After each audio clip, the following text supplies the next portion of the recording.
सर्वांना नमस्कार. मित्र आणि मैत्रिणींनो, आजच्या या सेगमेंटमध्ये अतिशय मनाला पिळवटून टाकणारी घटना जी की आज वृत्तपत्रामध्ये आली आणि ती वाचण्यात आल्यामुळे अस्वस्थता देखील जाणवायला लागली आणि मनामध्ये असा एक विचार आला की या पद्धतीचे जर आई वडील असतील तर ते नसलेलेच बरे. आता हे वाक्य का बोलतोय हे मी पुढे तुम्हाला जी माहिती देणार आहे त्यातून तुम्हाला कळेलच.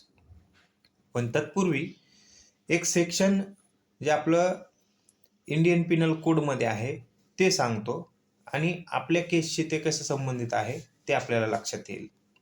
इंडियन पिनल कोडचं सेक्शन 317 आहे, ज्याच्यामध्ये स्पष्टपणे असं म्हटलेलं आहे, exposure and abandonment of child under 12 years by parent or person having care of it.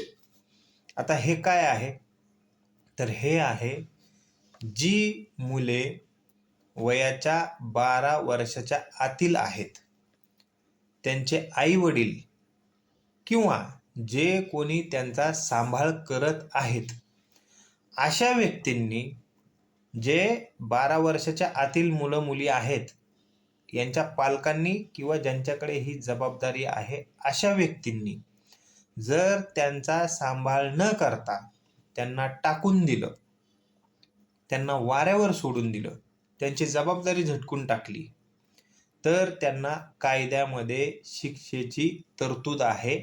त्यांच्यावरती अशा स्वरूपाचं कृत्य केलं म्हणून गुन्हा दाखल होतो आणि हा गुन्हा हा कारावासास पात्र आहे, दंडनीय आहे. 7 वर्षापर्यंतची शिक्षा याच्यामध्ये आपल्या कायद्यामध्ये आहे.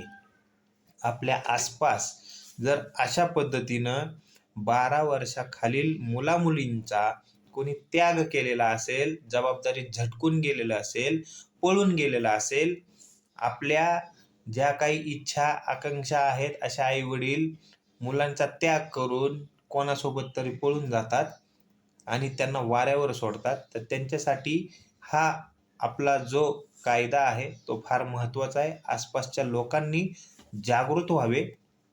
असे पालक आपल्याला आढळले ज्यांनी जबाबदारी झटकलेली आहे आणि स्वतःच्या कुठल्या तरी ह्या अशा भंगारछाप भावना पूर्ण करण्यासाठी जन्माला घातलेल्या, जर जबाबदारीच पूर्ण करायची नसेल तर अशा मुलांना स्वतः जन्माला तरी कशाला घालायचं, अगोदरच तुमचं जे काय होतं ते पूर्ण करायचं असतं. आता हे वाक्य वापरण्या ह्याच्या पुढेही मला वाईट शब्द सुचतात, पण मी आता तेवढं तारतम्य बाळगून तेवढे वाईट शब्द वापरणार नाही. आणि का असं बोलतोय, ह्या केसमध्ये आत्ता जे वृत्तपत्रामध्ये आलेली आहे ती केस आपल्याला मी सांगतो, ज्याच्यामुळे आज ह्या सेक्शनचा देखील मी उल्लेख केला. IPCचं आपलं 317, ज्याच्यामध्ये 7 वर्षाची शिक्षा आहे जर असे कोणी पालक आणि ज्यांच्यावरती अशी जबाबदारी असणाऱ्या व्यक्ती देखील, ज्यांनी 12 वर्षाखालील मुलामुलींना जबाबदारी झटकली आणि त्यांना वाऱ्यावर सोडून दिलं, त्यांना निराश्रित केलं, ज्यांना ह्या गोष्टी करायला हव्या होत्या असे आईवडील आणि ज्यांच्यावरती अवलंबून असतील असे मुलं मुली, तर हा सेक्शन तुम्ही समजावून घ्या आणि इतरांना देखील या सेक्शनची माहिती द्या. आता हे कोणत्या केसच्या अनुषंगानं आलं आणि आपल्यासोबत मी हा व्हिडिओ बनवून ती माहिती देतो आहे, तर ती घटना घडलेली आहे छत्रपती संभाजीनगर इथे. आता छत्रपती संभाजीनगर इथे असं काय घडलं आणि कोण होते हे माता पिता, ह्यांनी नेमकं काय केलेलं होतं. आता छत्रपती संभाजीनगरमध्ये आई वडील ह्यांनी असं कृत्य केलं, आई स्वतःच्या प्रियकरासोबत पळून गेली. ही घटना घडलेली आहे डिसेंबरच्या महिन्यामध्ये, जी की रिपोर्टेड आहे. आई स्वतःच्या प्रियकरासोबत पळून गेली, तसेच वडील देखील त्यांना जी कोण प्रियसी आवडत होती तिच्यासोबत पळून गेले. आता ह्या 3 मुली आणि हे दाम्पत्य भाड्याच्या घरामध्ये राहत होतं आणि भाड्याच्या घरामध्ये राहत असताना या मुलींकडूनच जेव्हा हा प्रकार उघडकीस आला, घर मालकांनी अक्षरशः आई वडील नसताना त्यांचा 2 ते 2.5 महिने सांभाळ केला. सांभाळ करत असताना ते या आशेवरती वाट पाहत होते, की आज ना उद्या येतील. मुलांची काळजी असेल, प्रेम असतं, जिव्हाळा, आपुलकी, आई वडील म्हणल्यानंतर त्यांना पाजर फुटेल आणि येतील. अशा भाबड्या आशेवरती घरमालकांनी या 3ही मुलींचा सांभाळ केला 2.5 महिने आणि शेवटी त्यांनाही कुठेतरी असं जाणवलं, की कदाचित हे आता येणार नाहीत. आता या मुलींची वय ह्यांचं एकीचं होतं 11 वर्ष, दुसरीचं आहे 8 वर्ष आणि तिसरीचं आहे 7 वर्ष. आता हे डिसेंबर महिन्यामध्ये आई-वडील स्वतःच्या ज्या काही अनैतिक संबंधांना खतपाणी घालण्याचं काम केलं आणि मुलांची जबाबदारी एकही क्षण असं वाटलं नाही त्यांना, की आपण जे कृत्य करतो आहोत ते चांगलं कृत्य नाहीये. मुलांची जबाबदारी आपल्या मागे कोण घेणार? बेवारसपणे त्यांना टाकून आपण कसं जावं? अशांसाठीच हा कायदा जो मी सुरुवातीला आपल्याला सांगितला IPCचं सेक्शन 317 अशांवरती गुन्हा दाखल होतो, जो की या केसमध्ये देखील दाखल झालेला आहे. घर मालकांनी वाट पाहून झाल्यानंतर समाजसेवकांनी काही दिवस या मुलींचा सांभाळ केला आणि नंतर त्यांनी मदत घ्यायचं ठरवलं. मदत घेण्यासाठी त्यांनी बालकल्याण समिती यांना सातारा पोलीस ठाणे इथं कळाल्यानं त्यांनी हा गुन्हा देखील दाखल केलेला आहे. आणि जर अशी घटना घडते त्यावेळेला आपण अशा कायद्यांबद्दल जागरूक असलेलं चांगलंच.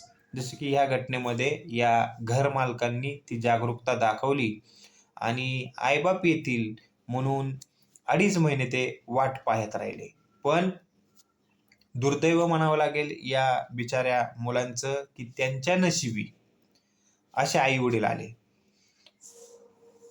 समाजात आपण असं पाहतो मित्रांनो, की काही केल्या आईबाप होता येत नसतं. वेगळे आज मेडिकल सायन्समध्ये प्रयोग करावे लागतात आईबाप होण्यासाठी आणि ज्यांनी आईबाप होतात ते अशा पद्धतीनं जबाबदारी आपले अनैतिक संबंध काय असतात त्या इच्छा ह्यांचं दमन त्यांना करता येत नाही. हं आणि आपण ज्या मुलामुलींचं पालकत्व पूर्ण करायला हवं ती जबाबदारी आपण पूर्ण करण्यास सक्षम असतो तरी देखील अशा कुठल्या तरी अनैतिक गोष्टींना बळी पडतो. हे चांगल्या समाजाचं लक्षण नाहीये. अशा व्यक्ती आपल्या आसपास जरी दिसल्या तरी देखील त्यांना जाणीव करून देणं हे आपलं कर्तव्य असावं आणि कायद्याचा धाक सर्वांना असावा. तर मित्रांनो, काही दिवस या घरमालकांना नातेवाईकांचा शोध देखील लागला नव्हता. म्हणून त्यांनी मग अंगणवाडी कार्यकर्त्या ज्यांचं वृत्तपत्रामध्ये नाव आहे त्यांचं नाव घेणं मलाही क्रमप्राप्त आहे, कारण चांगलं कार्य केलं त्यांनी. एक जबाबदारी ज्यांची होती ते तर झटकून पसार झाले स्वतःचे अनैतिक संबंध जोपासण्यामध्ये. जे संबंध आई वडील म्हणून त्यांना पूर्ण करायचे होते, कर्तव्य म्हणून जी जबाबदारी पार पाडायची होती ती मात्र त्यांनी केली नाही. मग आता ज्यांनी केली त्यांचं नाव घेणं अपेक्षित आहे. त्यांना आपण एक प्रकारे आभारपर हे त्यांचं नाव घेऊन व्यक्त करतो मी. धन्यवाद देतो यामार्फत. त्यांचं नाव आहे अंगणवाडी कार्यकर्त्या सविता सोनवणे. यांना या घरमालकांनी आणि समाजसेवकांनी कळवलं, की या मुलींचा सांभाळ करणारं कोणीच नाही. आम्ही एवढे दिवस वाट पाहत आहोत.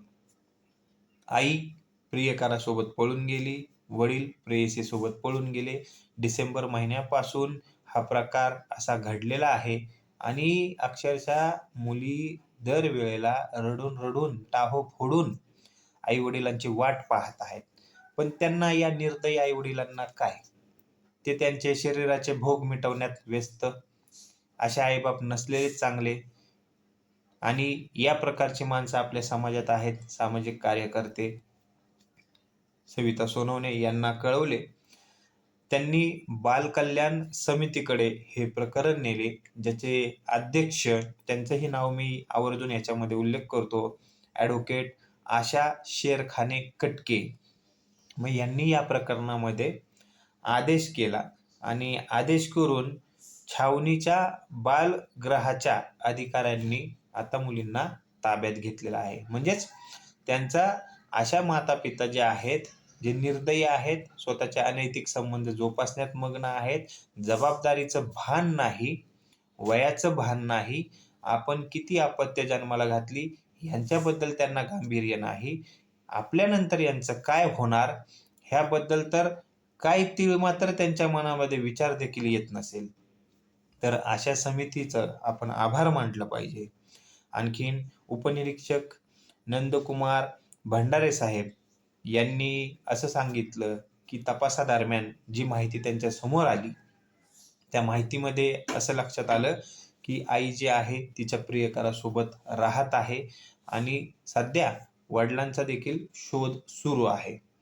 तर आता पुन्हा शेवटी या सेक्शनचा उल्लेख करतो, आपल्या आसपास जर असे काही पालक असतील आणि 12 वर्षाच्या आतील मुलांची ज्यांच्यावरती जबाबदारी आहे, असे जर ही जबाबदारी टाळत असतील, तर IPCचं सेक्शन 317 हे 7 वर्षाचा तुरुंगवास आणि दंड या पद्धतीची शिक्षा आपल्या कायद्यामध्ये आहे, जो की या प्रकरणामध्ये या पद्धतीचा गुन्हा दाखल झालेला आहे.